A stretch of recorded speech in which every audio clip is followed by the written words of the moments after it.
الذي جعل الحمد مفتاحا لذكره وسببا للمزيد من فضله ودليلا على علائه وعظمته، ثم الصلاة والسلام على عبده وأمين وحيه وخاتم رسله سيدنا ومولانا أبي القاسم محمد، اللهم صل على محمد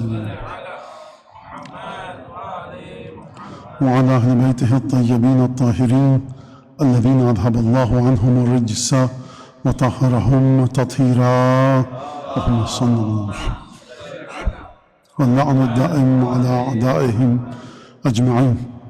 أما بعد، فقد قال الله الحكيم في كتابه المجيد: أعوذ بالله من الشيطان الرجيم، سبحان الذي أسرى بعبده ليلا من المسجد الحرام إلى المسجد الأقصى الذي باركنا حوله لنريه من آياتنا إنه هو السميع البصير. درود پڑھی محمد آل محمد پر، اللهم صل على محمد وعلى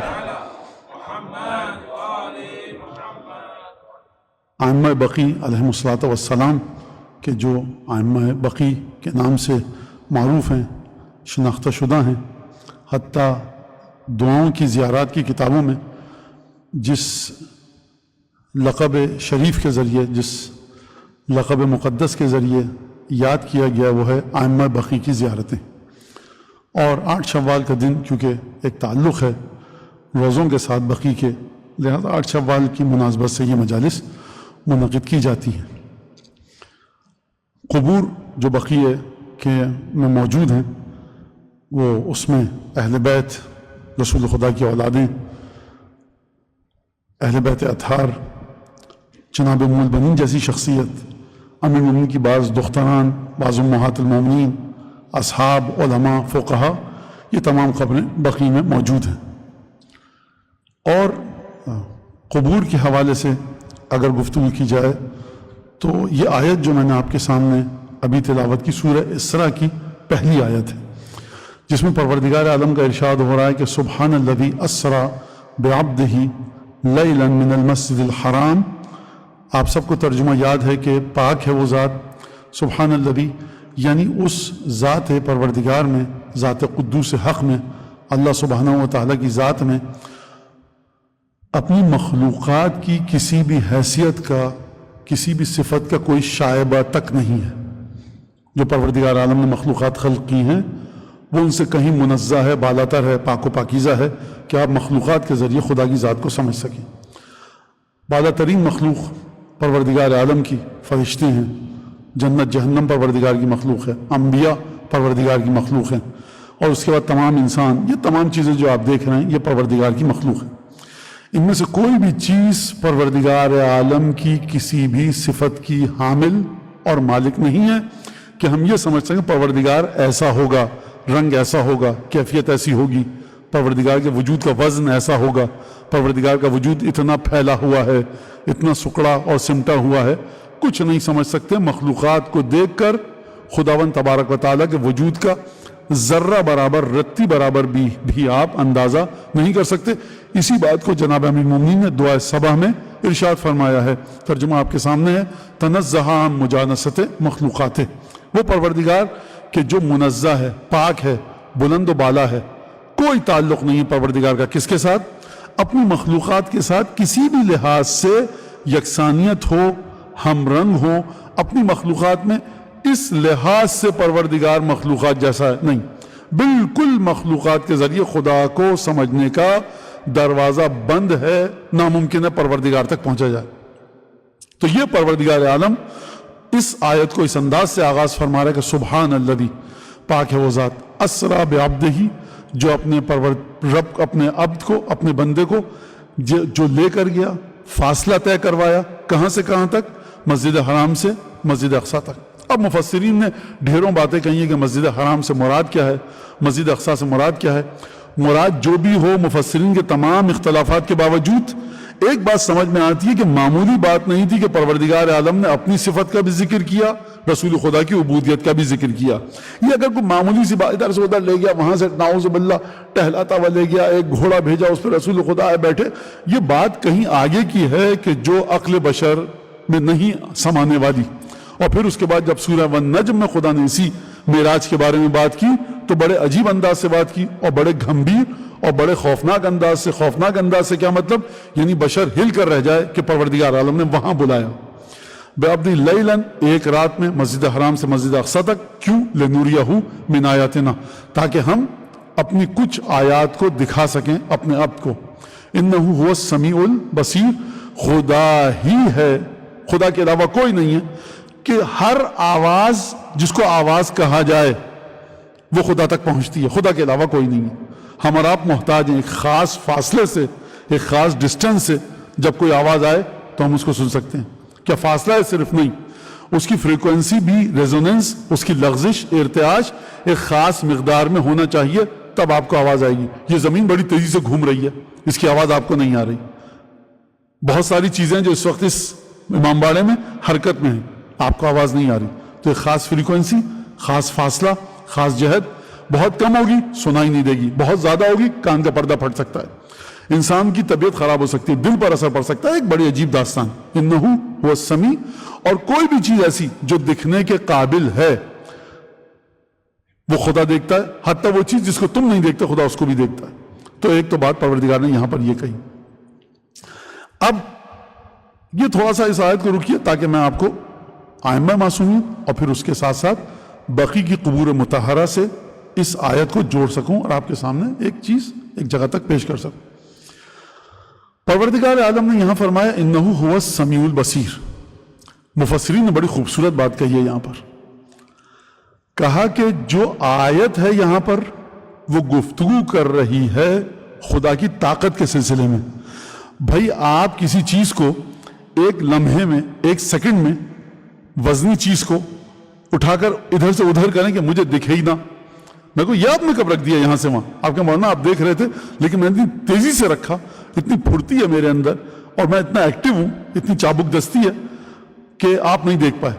وہ تو ٹھیک ہے لیکن وزن تھا 50 کلو کا. آپ کا مولانا طاقت میرے ہاتھ میں اتنی ہے کہ میں نے زنگ سے اس کو یہاں رکھا, آپ دیکھ ہی نہیں پائے. تو بات طاقت کی ہو رہی ہے. خدا اپنے حبیب کو لے کر گیا کہاں سے؟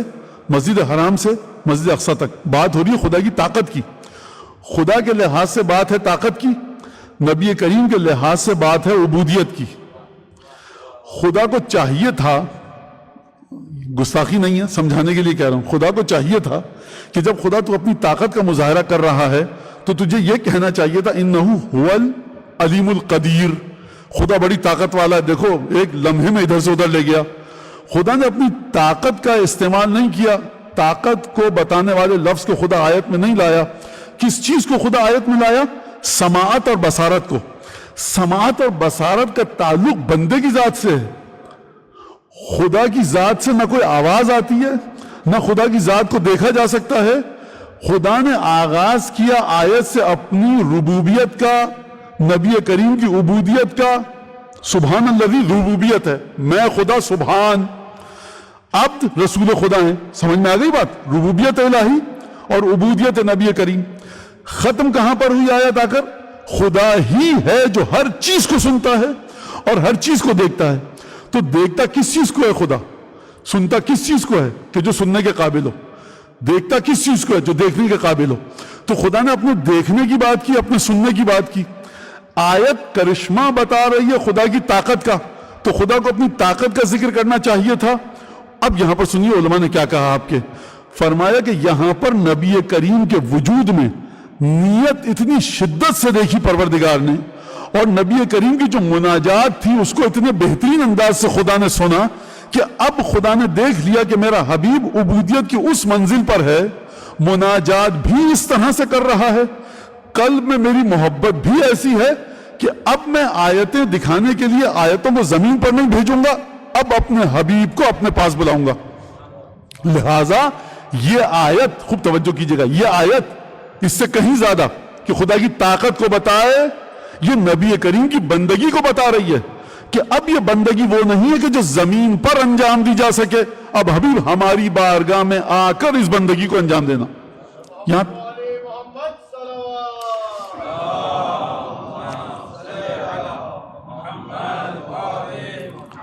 لہذا یہ آپ نے بات سنی اور سمجھی. اب اس کا تعلق کیا ہے اس بات سے؟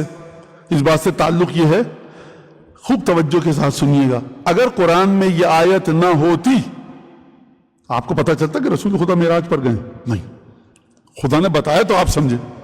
ایک تو مرحلہ یہ حل ہو گیا, خدا نے بتایا تو ہم سمجھے کہ آپ خدا نے ساتھ میں آپ کو معراج پہ لے کے گیا. اچھا, خدا یہاں پر اس صفت کا ذکر نہ کرتا کہ عبودیت, رسول خدا کی مناجات, رسول خدا کے دل کی کیفیت, تو آپ کو نہیں پتہ چلتا. تو در حقیقت ایک جملے میں کہہ دوں, معراج تصویر ہے. اب اگر لفظ صحیح نہیں ہے لیکن سمجھانے کے لیے, تصویر ہے, تمثال ہے, انعکاس ہے, ریفلیکشن ہے, ایک تجلی ہے. کس کی؟ رسول خدا کی عبادتوں کی. خدا کی طاقت میں کمی تھی. آدم سے لے کر جناب عیسیٰ کسی کو نہیں لے کے گیا معراج پر. حبیب تمہارے وجود میں ہم نے ایک ایسی چیز دیکھی کہ جو اس لائق ہے کہ اب ہم تمہیں وہاں بلوائیں جہاں تک جبرائیل نہیں پہنچ سکے. جبرائیل کا ایک لقب ہے امین وحی اللہ, امانت دار وحی الہی. اسی سے علماء نے نکالا کہ عالم غیب سے جو علم آتا ہے, روحانی علم, پاک و پاکیزہ علم, وہ جبریل لا کر بانٹتے ہیں. اسی سے علماء نے یہ نکالا. آپ کے سامنے واقعہ ہے. حبیب اس سے آگے جاؤں گا تو جل کر راکھ ہو جاؤں گا, میری اس سے آگے حیثیت نہیں ہے. یعنی جبرائیل جو امین وحی اللہ ہے, جبرائیل کا علم ماند پڑ گیا, چمک اس کی بیٹھ گئی, بے رونق ہو گئی. کہاں پر؟ اب یہ وہ مقام ہے کہ جس کا جبرائیل کو بھی علم نہیں کہ وہ مقام ہے کیا. یہاں تک آپ نے سمجھ لیا. اچھا, یہ سماعت و بصارت کس کی خصوصیت ہے؟ خدا سمیع ہے, خدا بصیر ہے کہ نہیں؟ میں نے ابھی آپ کے سامنے ایک جملہ پیش کیا. یہ سماعت کس چیز کی؟ جو رسول خدا نے مناجات کی. یہ بصارت کس چیز کی؟ دیکھا کس چیز کو خدا نے؟ کہ جو رسول کے دل میں کیفیت آئی. یہ ہے کہ نہیں ہے؟ تو یہ بدن کی خصوصیت ہے رسول خدا کی کہ نہیں ہے؟ مناجات زبان مبارک رسول خدا. بصیر, نیت کی کیفیت, روح کس مقام پر ہے؟ یہ رسول خدا کی روح طیب و طاہر کی کیفیت. یہ بدن کی کیفیت ہے. اسی لیے علماء نے آپ سے کہا کہ جسمانی معراج ہوئی, خیال نہیں تھا, خواب نہیں تھا. اب یہاں سے بہت نزدیک ہو گئے ہم قبور ائمہ بقی کی طرف. یہ جسم مادی عنصر رکھنے کے بعد اتنا طیب و طاہر ہے کہ اپنی اسی حقیقت کے ساتھ عالم غیب کا سفر کیا. اچھا, دونوں مرحلے بتا دیے. اگر قرآن میں آیت نہ آتی, آپ کو علم نہ ہوتا معراج ہوئی کہ نہیں ہوئی. کیسے ہوئی رسول خدا کی مناجات اور بندگی کی کیفیت؟ تو میں نے کیا عرض کیا, معراج رسول خدا کی عبادت کی تصویر ہے. آپ نے عبادت کی, خدا نے گناہ معاف کر دیا. آپ نے عبادت کی, آپ کی اولاد کے لیے خدا نے آپ کی دعاؤں کو قبول کیا, محلے والے کے لیے قبول کیا, پڑوسیوں کے لیے قبول کیا, رزق میں برکت آ گئی, تمام کی تمام چیزیں عطا ہوئیں. مناجات کی, استغفار کی, صلوات کی, خدا نے آپ کے گناہ معاف کیے. اور یہ تمام, تو آپ ایک مرحلہ اوپر گئے کہ نہیں گئے؟ توبہ کر کے خدا کی بارگاہ میں آپ گئے. رسول خدا کی عبادتوں کی معراج کیا ہے؟ عالم قدس و طہارت میں اسی بدن کے ساتھ جانا. اب جب یہ بدن واپس آئے گا دنیا میں سمجھانے کے لیے کہہ رہا ہوں کہ وہاں سے یہاں, مجھے نہیں پتا یہ وہاں کہاں ہے اور یہ یہاں کہاں پر ہے. اپنی شال بشر ہوں, انسان ہوں, معمولی سا, اس لیے سمجھا رہا ہوں. لہذا جب یہ بدن واپس آئے گا تو اس جسم مطہر کی تجلی, نورانیت کہاں تک ہے؟ بچے بیٹھے ہیں, مقناطیس رکھیے آپ, مقناطیس میگنیٹ رکھیے, ٹھیک ہے نا بیٹا؟ آپ لوہے کی, آئرن کی ایک کیل, ایک نیل رکھ دیجئے, 50 فٹ کے فاصلے پر رکھیں گے, یہ میگنیٹ اٹریکٹ نہیں کر سکے گا. 6 انچ کے فاصلے پر رکھیں گے, یہ میگنیٹ اٹریکٹ کر لے گا. لیکن ایک بہت بڑا میگنیٹ ہو اس کمرے کے برابر, تو آپ کئی کلومیٹر دور بھی رکھیں شاید تو وہ لوہے کو اٹریکٹ کر لے. تو یہ میگنیٹک فیلڈ ہوتی ہے. صحیح, مقناطیس کی طاقت, چھوٹا ہے تو کم, بڑا ہے تو زیادہ. اب رسول خدا جو اس تجلی کو لے کر آئے وہاں سے, آیتوں کو دیکھنے کے بعد جب زمین پر اترے, تو اب رسول کے وجود کی تجلی اور کرنیں کہاں تک ہیں؟ فرمایا دیکھو, انی تارکن فیکم الثقلین, 2 چیزیں چھوڑ کر جا رہا ہوں. اگر میرے دائرہ وجودی میں آنا ہے تو دیکھو, ایک قرآن ہے, دوسرے اہل بیت. اب اس حدیث کو سنا, اس کو ایک اور آیت پڑھ دوں, وہ یہ کہ الذین آمنوا, کہ وہ لوگ جو ایمان لے کر آئے, واتبعوا ذریتہم بایمان, ان کی نسلوں نے ایمان کے سلسلے میں اپنے آباء و اجداد کی پیروی کی, تو الحقنا بہم ذریتہم, قرآن ہم نے ان کی نسلوں کو ان کے آباء و اجداد سے جوڑ دیا. جس طرح سے آپ کو علم نہ ہوتا کہ معراج میں ہوا کہ اگر قرآن نہ ہوتا، اسی طرح سے اگر یہ آیت نہ ہوتی تو آپ رسول خدا کی نسل کو نہیں سمجھ پاتے کہ رسول کی نسل ہے کہاں پر. قرآن فرما رہا ہے اگر وہ نسلیں آباء و اجداد کی انہوں نے اپنے ایمان کے سلسلے میں پیروی کی تو ہم نے ان کی نسلوں کو ان کے آباء و اجداد کے ساتھ جوڑ دیا. اب مجھے یہ بتائیے کہ امام حسین نے کس مرحلے تک پیروی کی، امام حسن نے کس مرحلے تک پیروی کی، سید ساجدی نے کس مرحلے تک پیروی کی. اگر ان ہستیوں نے پیروی کی ہے ایمان کے سلسلے میں اپنے جد رسول خدا کی تو خدا کا وعدہ ہے کہ ہم نے جوڑ دیا. تو اب کیسے پتہ لگے کہ کتنا جوڑا؟ اگر قرآن سے پوچھیں گے کہ اے قرآن یہ بتا کہ تو نے نسل رسول خدا کو رسول خدا سے کتنا جوڑا، تو قرآن یہ جواب دے گا جوڑنے کی بات چھوڑو، ان سے مودت کی تب رسول سے جڑ پاؤ گے. قُلْ لَا أَسْأَلُكُمْ عَلَيْهِ أَجْرًا إِلَّا الْمَوَدَّةَ فِي الْقُرْبَى. اگر قرآن سے پوچھئے جواب یہ آئے گا، حدیث سے پوچھئے جواب یہ آئے گا، جب تک ان سے متمسک رہو گے گمراہ نہیں ہوگے. تو جس طرح سے رسول خدا کی بلندی کو آیت معراج نے بتایا، اہل بیت کی بلندی کو قُلْ لَا أَسْأَلُكُمْ عَلَيْهِ أَجْرًا نے بتایا، اہل بیت کی بلندی کو إِنِّي تَارِكٌ فِيكُمُ الثَّقْلَيْنِ نے بتایا. اب سوال یہ ہے کہ وہ بدن جو عالم غیب سے دوبارہ اس عالم دنیا میں آیا تھا، جانے سے پہلے اتنا طاہر تھا، اتنا پاک و پاکیزہ تھا کہ عالم غیب میں داخلے کی اجازت ملی. وہاں اجازت ملنا جبریل پیچھے رہ گئے. جبریل کی زندگی میں نفسانی خواہش نہیں ہے. اگر جبریل پہنچ بھی جاتے کوئی کمال نہیں ہوتا.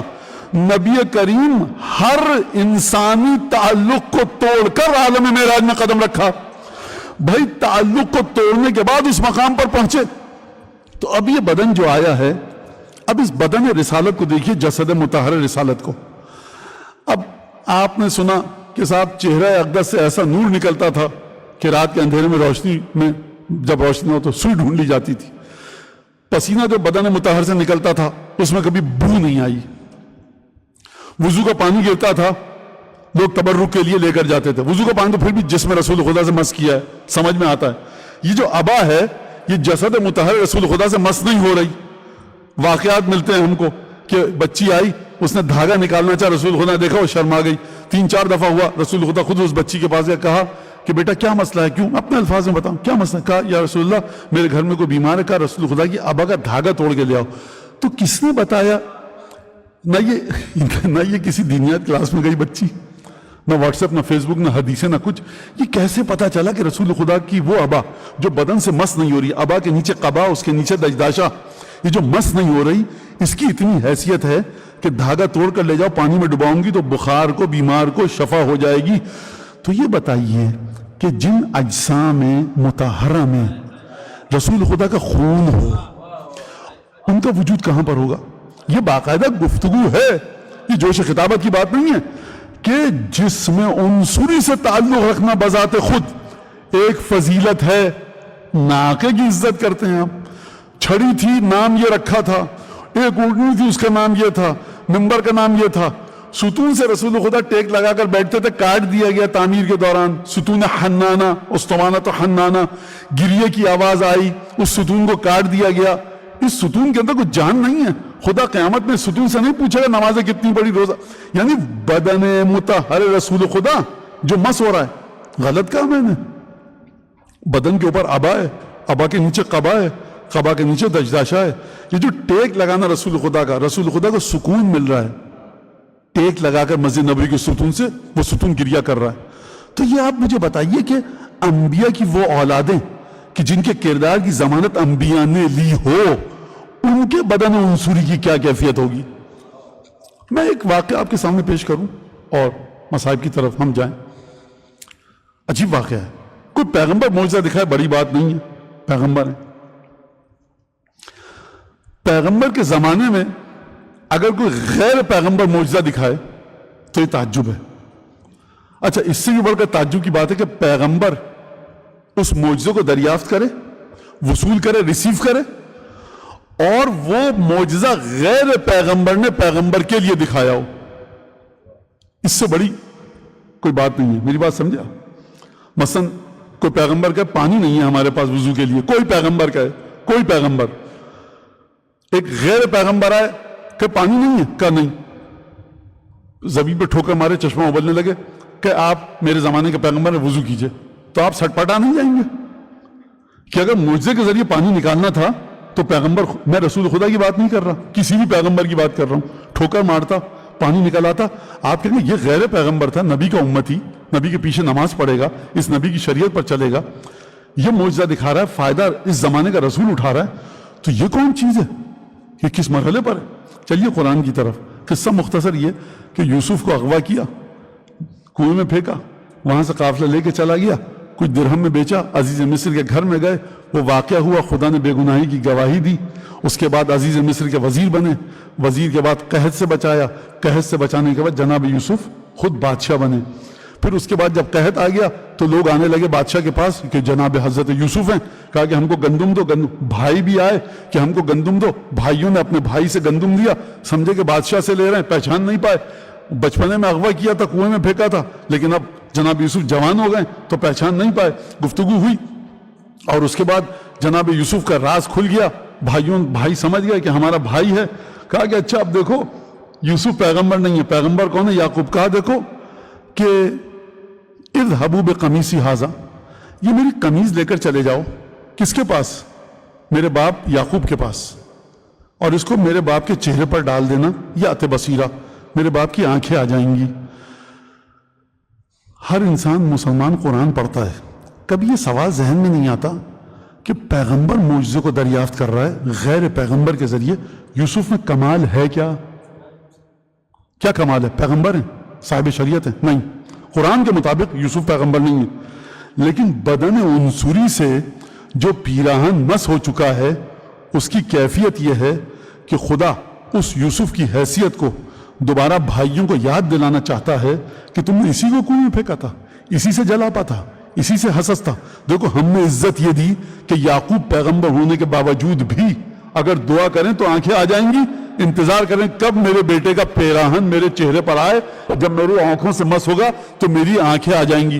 اچھا ایک سوال اور کروں آپ سے, یوسف پیغمبر نہیں ہے, جبریل پیغمبر پر نازل ہوتا ہے, وہی پیغمبر پر آتی ہے, یہ اتنے یقین کے ساتھ یوسف کو ہمت کیسے ہوئی کہ یہ کہیں کہ میرے باپ کے چہرے پر ڈالنا, جیسے ہی ڈالو گے آنکھیں آ جائیں گی؟ کس نے بتایا تمہاری قمیص میں اتنی طاقت ہے؟ جب اپنی گناہگاری کے وقت آیا تھا تو یوسف کچھ نہیں بول سکے. مظلوم پیغمبر کہا کہ میں نہیں ہوں غلطی پر, یہ خاتون غلطی پر ہے. اب بقول ہمارے واللہ باللہ, خدا کی قسم, قرآن کی قسم, حضرت عباس کی قسم, میں بے گناہ ہوں. خدا نے ایک نوزائیدہ نومولود بچے کے ذریعے گواہی دلوائی. یوسف وہاں پر اپنے لیے کچھ نہیں کر سکے, لیکن یہاں پر یوسف کو جرات کس نے دی کہ میرے باپ کے چہرے پر جا کر ڈالنا, آنکھیں آ جائیں گی. یوسف رک جائیے, باپ آپ کا باپ ہے, پیغمبر ہے, یہ آپ کو بتایا کس نے؟ اس کا مطلب ہے کہ جسم عنصری ایسا ہے کہ پیغمبر نہ ہوتے ہوئے بھی عالم بالا سے ارتباط میں ہے. جب تک خدا کا وعدہ نہ ہو یوسف میں ہمت ہی نہیں کہ جملہ کہہ سکیں. باپ اور وہ بھی پیغمبر, یہ بے ادبی ہے. لیکن خداوند تبارک و تعالیٰ یوسف کی عزت کو ظاہر کرنا چاہتا ہے. کہاں کہ اچھا لے کر گئے.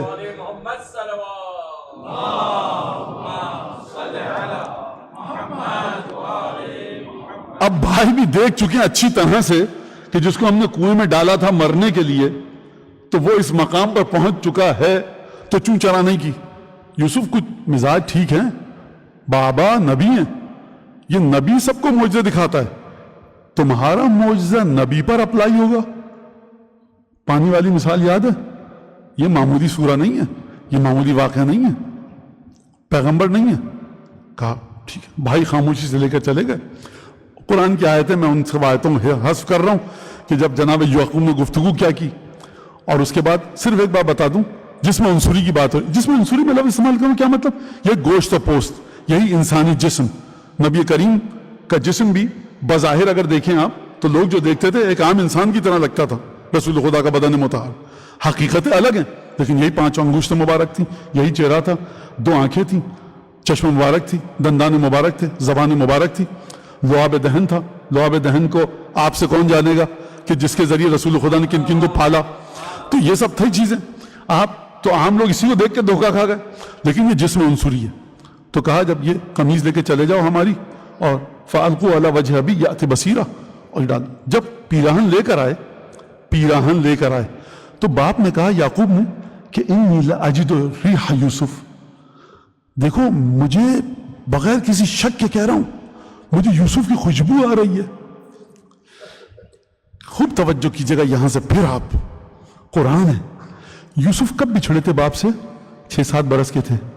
اس وقت اتنے کم سن لڑکے کے بدن کا بچوں کے اروما، فریگرنس یا رائحہ جو خوشبو ہوتی ہے الگ ہوتی ہے. جب 25-30 سال کا بچہ ہو گیا تو خوشبو الگ ہے. پہلے آپ کے گھر میں کھاتے پیتے تھے، پسینے کی بو خوشبو الگ تھی. اب وہاں چلے گئے 20-25 سال آپ سے جدا ہوئے ہو گئے، اب بو الگ ہوگی. یہ کس چیز نے یوسف کی اسی خوشبو کو باقی رکھا جو 8 سال کا یوسف اور 25 سال کا یوسف؟ میں ایک اشارہ کروں، جو جتنی پاک و پاکیزہ طیب و طاہر غذائیں کھاتا ہے، جو جتنی پاک و پاکیزہ ماحول میں رہتا ہے، اس کے پسینے کی بو اس طرح سے نہیں ہوتی کہ جو نامناسب اور گھناؤنی غذائیں کھائیں. اب آپ کو میں کیا بتاؤں، اور اس کے پسینے کی جو بو ہوگی. نبی کریم نے بہت سی چیزوں کھانے سے منع کیا. اس کا مطلب یہ ہے کہ ہماری غذا جس ماحول میں رہتے ہیں وہ ہمارے وجود پر اثر ڈالتی ہے.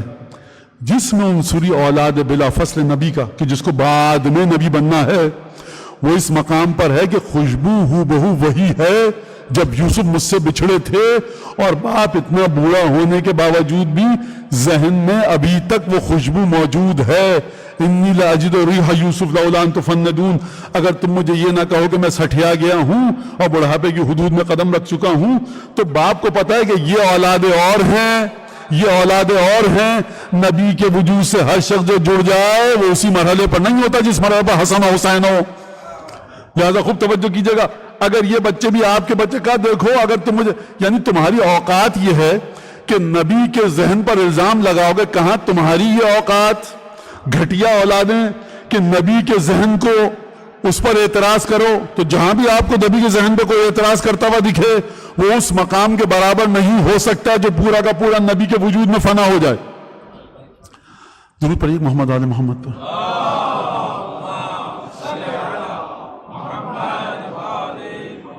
تو کوئی یہ نہ کہے کہ نوح کا بیٹا بھی نوح کی اولاد تھا. میں بات کر رہا ہوں کہ جس وجود میں نبی کی صفات منتقل ہوئی ہوں، یہ اس بیٹے کی بات ہو رہی ہے. لہذا فرمایا ڈال دینا. جب ڈالا لے کر آئے، کہا کہ میں خوشبو سن رہا ہوں یوسف کی. تو بچوں نے کہا کہ ابھی تک آپ اپنے اسی غلط خیال میں پڑے ہوئے.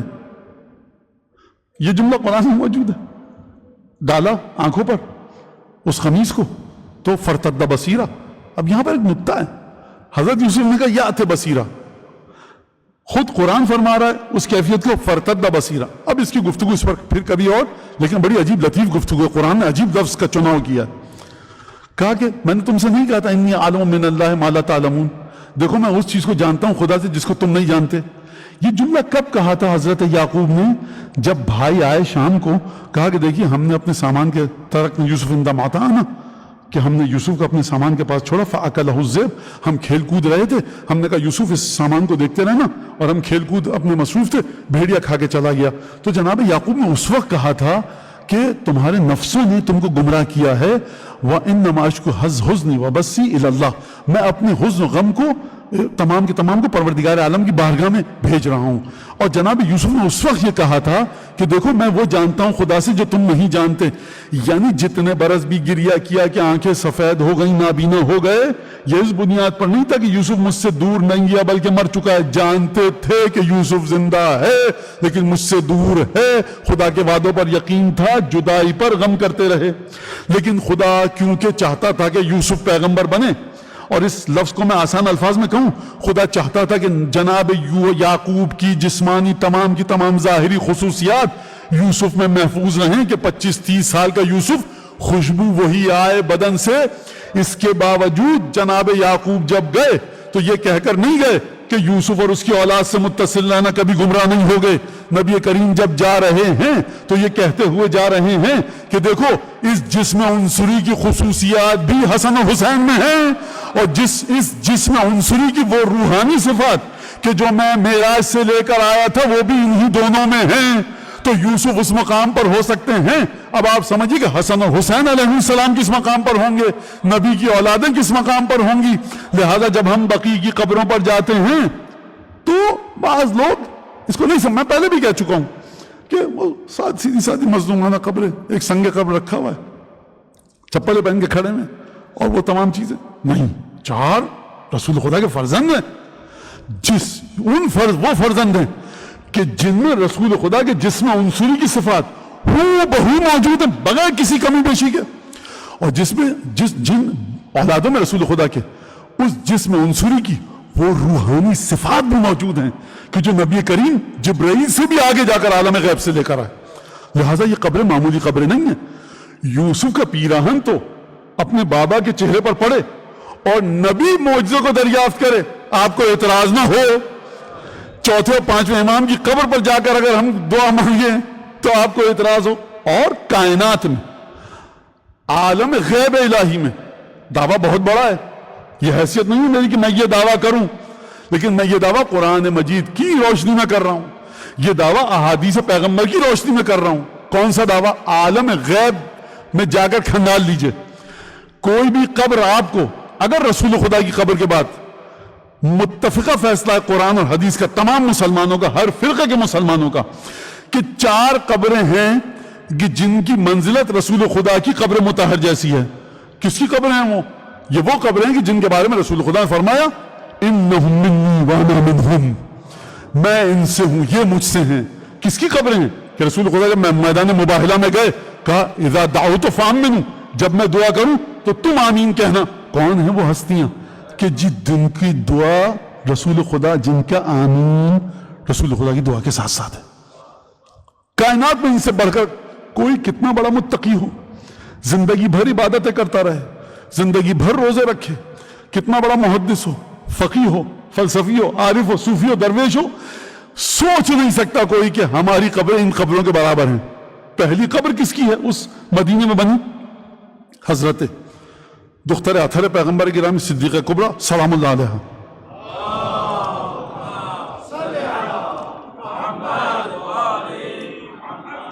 دوسری قبر اس مدینے میں کس کی ہے؟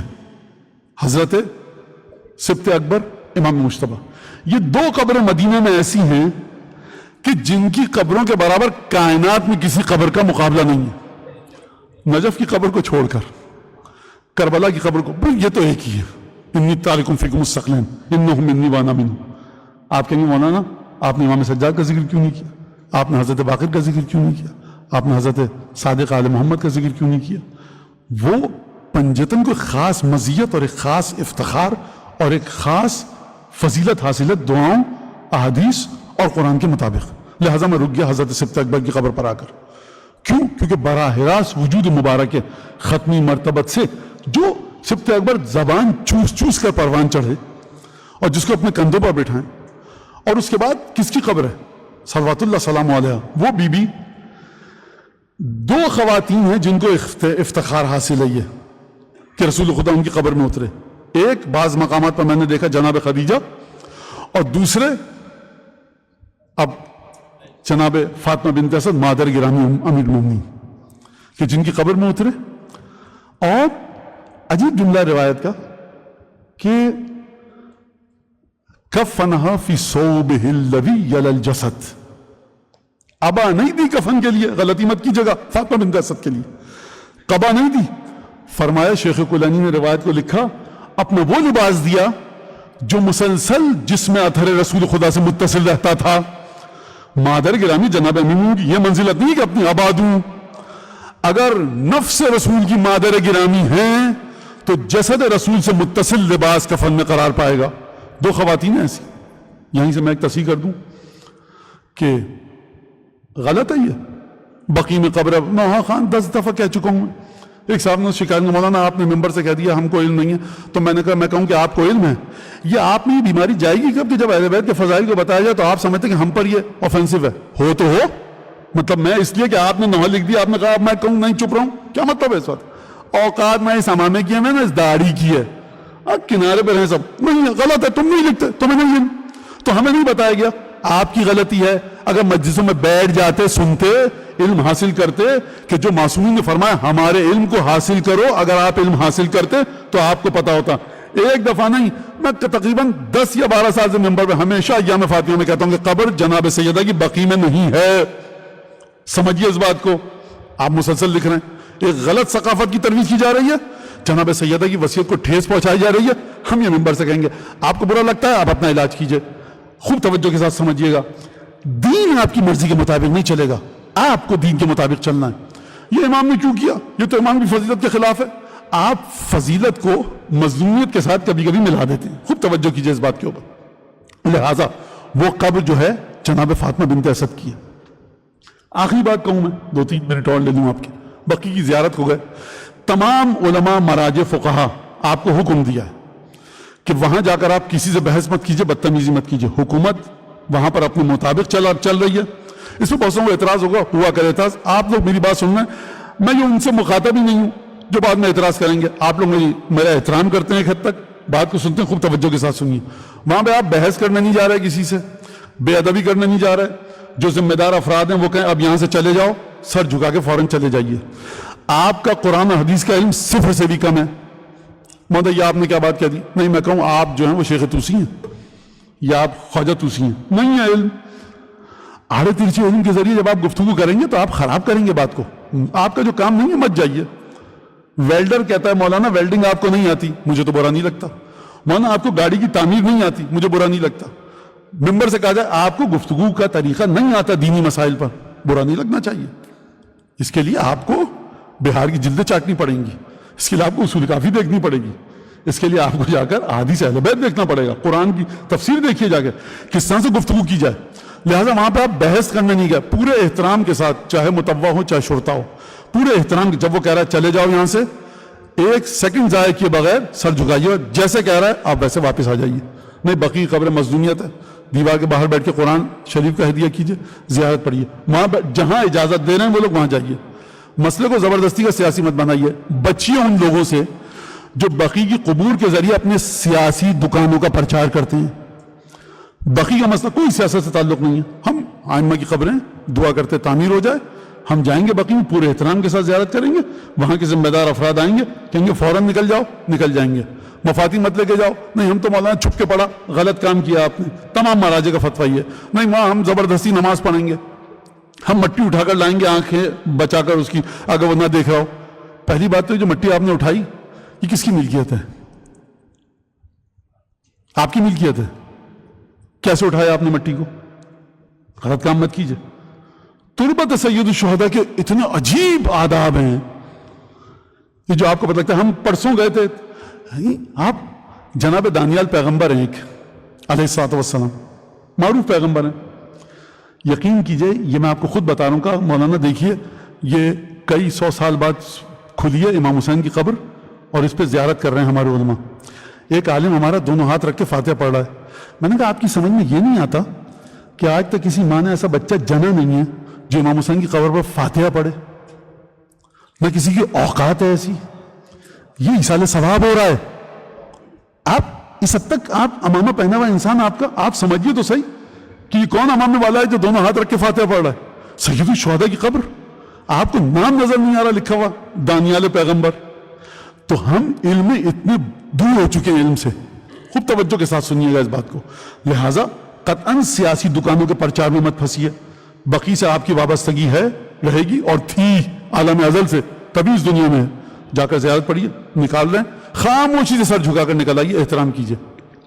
ہر جگہ پہ جاتے ہیں وہاں کی حکومت کے قانون کا احترام کرتے ہیں. مکے مدینے جاتے ہیں وہاں پر بھی احترام کیجیے. جب ہٹائے وہاں سے چلے جائیے. کوئی بحث کرنے کی ضرورت نہیں. خلاف ادب ہے یہ، ایک مسلمان کے اخلاق کے خلاف ہے کہ جو وہاں پر ذمہ داری انجام دے اس سے آپ بحث کریں، تلخ گفتگو کریں، فوراً نکل آئیے. یہ ایک بات یاد رکھیے گا. ورنہ پھر تو یہ اور پھر ایسا ہوگا تمام باتوں کا کسی بات کا یہاں پر کوئی جواب نہیں ہے. جو آپ کو فتویٰ تھا، جو مراجع فرماتے ہیں وہ میں نے آپ کو بتا دیا. تو قبر کا ایک خاص احترام ہے. مولانا کیا کریں اگر وہاں ہم کو پڑھنے نہ دیں؟ کھڑے رہیے آپ. قل واللہ یاد ہے، ان تنزلنا یاد ہے. ہدیہ کیجئے. ترہیم کے لیے ایصال ثواب نہیں کر رہے آپ، ہدیہ کیجئے. لہٰذا آخری جملے بس اور پھر مصاحب کی طرف آؤں، وہ یہ کہ یہ جو 12 امام ہیں نا، یہ رسول خدا کی معراج کی بشری دلیل ہیں. روحانیت وہ عطا ہوئی کہ جو بشری قالب اور بشری سانچے میں یہ 12 امام لے کر چلے. وہ اگر قرآن کی آیت ہے، رسول خدا کے پاس کتنا علم تھا، رسول خدا کیا روحانیت لے کر آئے.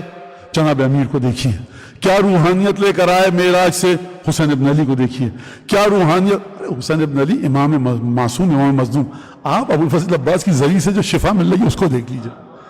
آپ جا کر سیدہ شریفہ بنت الحسن کو جو جہاں سے جو شفا مل رہی، آپ حضرت باب الحوائج 7ویں امام ہیں، ان کی ذریعے جو شفا مل رہی ہے. دیکھیے یہ روحانیت رسول خدا کی ایک حقیر سی تجلی ہے، ایک کمال کی تجلی نہیں ہے شفا دے دینا. یہ ہے کیا؟ کچھ نہیں ہے.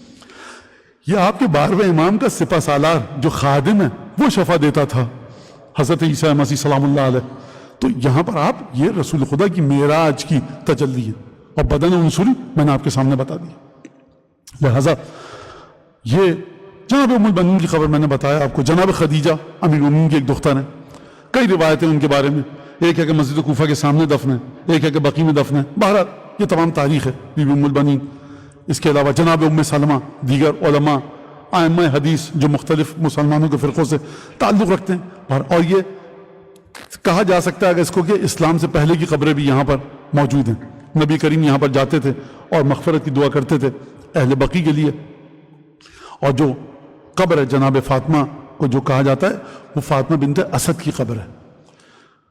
ایک بات. دوسری بات یہ، جب میں نے کہا تو کہا کہ مولانا اصول کافی میں روایت ہے کہ قبر بیت شریف میں ہے جناب سیدہ کی.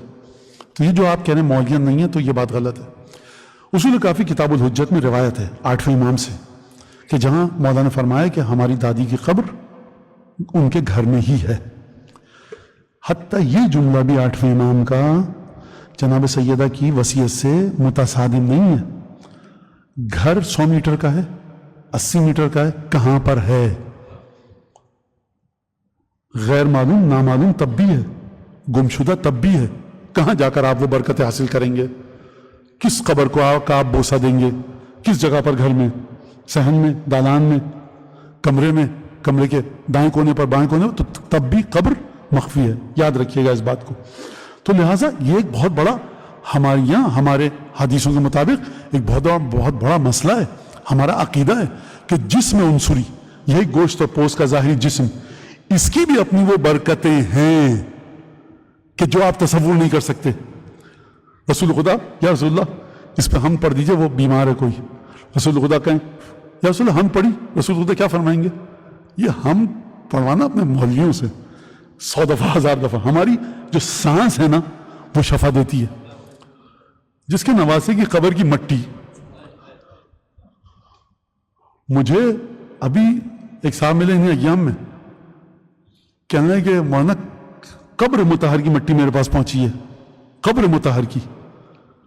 اور وہ کس طرح سے پہنچی؟ لاکھ جتن کر کے، بہت تھوڑی سی.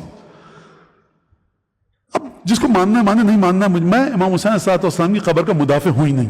اس قبر کا مدافع وہ ہے جو عالم غیب میں ہے، اور ہم اسی کے بل بوتے پر گردن اکڑا کے بات کرتے ہیں. اس کا اوقات ہے کچھ ہماری جو ہم کچھ بات کر سکیں. لہٰذا وہ نہیں مان رہے، یہ نہیں مانے. آپ حضرت حجت ابن حسن کو دیکھیے، آپ کا والی وارث وہ ہے، اس کے دسترخوان سے آپ ٹکڑے چن کے کھا رہے ہیں. یاد رکھیے گا اس کے صدقے و بھیک پہ آپ زندہ ہیں. لہٰذا کہا کہ مولانا، میں نے کہا تمہیں کیسے پتا کہ جس نے لا کر دی؟ کہ وہ سچا آدمی. میں نے کہا سچا آدمی تھا، لیکن خود قبر مطہر کی ہے. کہ مولانا ہوا یہ کہ میں نے سوئی کی نوک کے برابر ایک شخص تھا کراچی میں، اس کو ڈاکٹر نے جواب دیا اب یہ ختم، اس کے لیے قبر ڈھونڈو. اس کو دی، پانی میں ملا کر شفا یاب ہو گیا مکمل. ڈاکٹر پریشان ہے. یہ ابھی کا واقعہ ہے. صلو علی محمد وعلی محمد. صلی علی محمد وعلی محمد. لہذا ہم قبر بقیع قبور پہ جاتے ہیں اور ایک فرحت لے کر آتے ہیں. ایک ہمیں خوشی ہوتی ہے، جہاں دل کو دکھ ہوتا ہے کہ قبور ائمہ اس طرح سے ہیں، وہاں خوشی بھی ہوتی ہے ہم کو کہ ہم مولا کی قبور کی زیارت اتنی نزدیک، ان اجسام مطہرہ کے نزدیک ہم کھڑے ہو کر آئے. آپ پوچھتے ہیں نا مولانا سب سے نزدیک قبر مطہر سے کربلا میں کون سی جگہ ہے، نجف میں کون سی؟ تو یہ مومن کا دل چاہتا ہے کہ جسد مطہر ائمہ کے بالکل نزدیک جا کر زیارت کرے. تو کیا اب ان چاروں ہستیوں کے مصائب کا بیان ہو؟ ایک حضرت سبط اکبر یہ کون ہے؟ جنہیں مودت فی القربا کا حکم ہے. امت نے کیا کیا؟ یعنی جب سے امام مجتبیٰ نے ہوش سنبھالا، ماں کے ساتھ کیا واقعات ہوئے، باپ کے ساتھ کیا واقعات ہوئے. جب حضرت امام مجتبیٰ گلی سے داخل ہوئے گھر میں، سیدہ ہاتھ تھام کر لے کر گئی رسول خدا کی رحلت کے بعد. امیر المومنین گھر میں موجود ہے. جب داخل ہوئی سیدہ، تو میں اپنے الفاظ میں بیان کر رہا ہوں اس کو. جناب سیدہ جب تشریف لے کر گئی تھی بیت الشرف سے، تو عبائے مبارک پر گرد و خاک نہیں تھی. جب واپس آئی ہیں تو گرد و خاک میں اٹی ہوئی تھی. صلوات اللہ وسلام علیہ اجرک اللہ یا بقیت. یہ جس سوال کا جواب سیدہ نے جناب امیر کو نہیں دیا ہے نا، اس سوال کا جواب امام مجتبیٰ کو پتا ہے. 6 سال کا شہزادہ، دل پھر چوریاں چلی ہوں گی. اس کے بعد حضرت سید ساجدین کی قبر ہے کہ جو کربلا سے کوفہ اور کوفہ سے شام کس طرح سے ارباب مقاتل نے لکھا کہ طوق جامعہ کے ساتھ. یہ طوق جامعہ کیا ہوتا ہے؟ آپ جانتے ہیں طوق جامعہ کیا ہے؟ جس میں قیدی کی گردن اور ہاتھوں کو ہتھکڑیوں سمیت جکڑا جاتا. اور اس کے بعد جانتے ہیں آپ کس کی خبر ہے؟ حضرت امام محمد باقر کی. 3 برس کا آپ کا امام ہے جس نے کربلا سے شام تک کا سفر کیا. اور اس کے بعد آخری قبر ائمہ کے سلسلے کی کس کی آپ جانتے ہیں؟ حضرت امام صادق علیہ السلام کی. کون امام صادق؟ گھر کو آگ لگائی گئی امام صادق کی. اور اس کے بعد جب خلیفہ کے کارندے لینے آئے، کہا کہ اسی وقت بادشاہ کو جواب دو، خلیفہ کو جواب دو، خلیفہ نے بلایا ہے.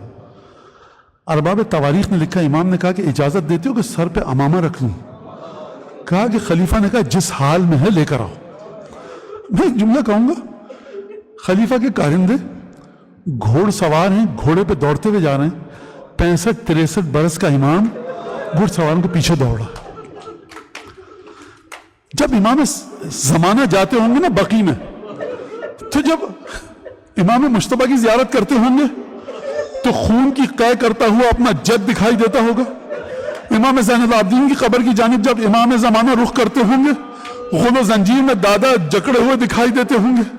امام باقر کی جانب جب دیکھتے ہوں گے تو عجیب ظلموں کی داستان سامنے آئے.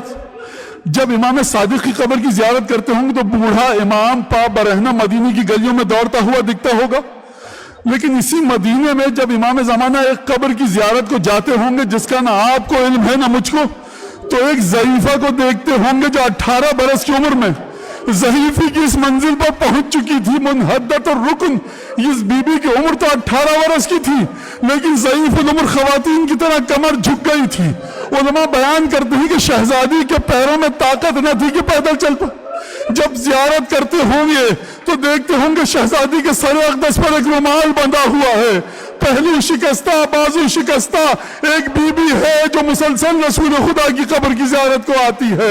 ایک دفعہ رات کی تاریکی میں جناب امیر کو دیکھتے ہوں گے، اس بی بی کو اپنے ہاتھوں سے دفن کر رہے ہیں. اللہ لعنت اللہ علی القوم الظالمین وسيعلم الذين ظلموا أي منقلب ينقلبون. اللهم بحق محمد وآل محمد عليك صل على محمد وآل محمد وعجل فرجهم وأهلك عدوهم من الجن والإنس من الأولين والآخرين واكفنا ما همنا وارزقنا العافية ووسع أرزاقنا وطول أعمارنا مع الصحة والسلامة في الجسم والروح. ربنا تقبل منا إنك أنت السميع العليم وتب علينا إنك أنت التواب الرحيم. پالنے والے حضرت حجت کی بارگاہ میں اس قلیل عبادت کو اس امام باڑے کے ذمہ دار افراد سے، اس امام باڑے کے خدمت گزار سے، اس امام باڑے میں جو مومنین مومنات موجود ہیں جو گھر میں بیٹھ کے دیکھ رہے ہیں بعد میں دیکھیں گے، خانوادہ جناب نورانی سے اس مجلس کو، اس قلیل توسل کو قبول فرما. حضرت حجت کے دل سے بلند آواز سے الہی آمین کہیے. حضرت حجت کے دل سے ہر دکھ کو دور فرما، ہر خوشی عطا فرما، امام کے ظہور میں تعجیل فرما، ہم کو مولا کے انصار اعوان میں شامل فرما. ہماری تمام عبادتوں کو جو ماہ مبارک رمضان گزرا پروردگار قبولیت کے مرحلے پر فائز فرما. پروردگار ہمارے ذوی الحقوق اعزاء اقربا سوز سلام نوحہ مرثیہ مجلس پڑھنے والے علماء خطبہ محدثین مفسرین فقہا علماء مراجع جو اس دنیا سے چلے گئے ہیں اور جو یہاں موجود ہیں اس امام باڑے کے خدمت گزاران خانوادہ روحانی سے تعلق خانوادہ جناب نورانی سے تعلق رکھنے والے جتنے بھی افراد اس دنیا سے گئے ہیں ان سب کو ائمہ بقی کی شفاعت نصیب فرما پروردگار ہماری اس حقیقی سی عبادت کو ائمہ بقی جناب سیدہ رسول خدا صلوات اللہ وسلام علیہ مجمعین کی بارگاہ میں شرف قبولیت سے فائز فرما دعاؤں کی قبولیت کے لیے بلند آواز سے درود پڑھیں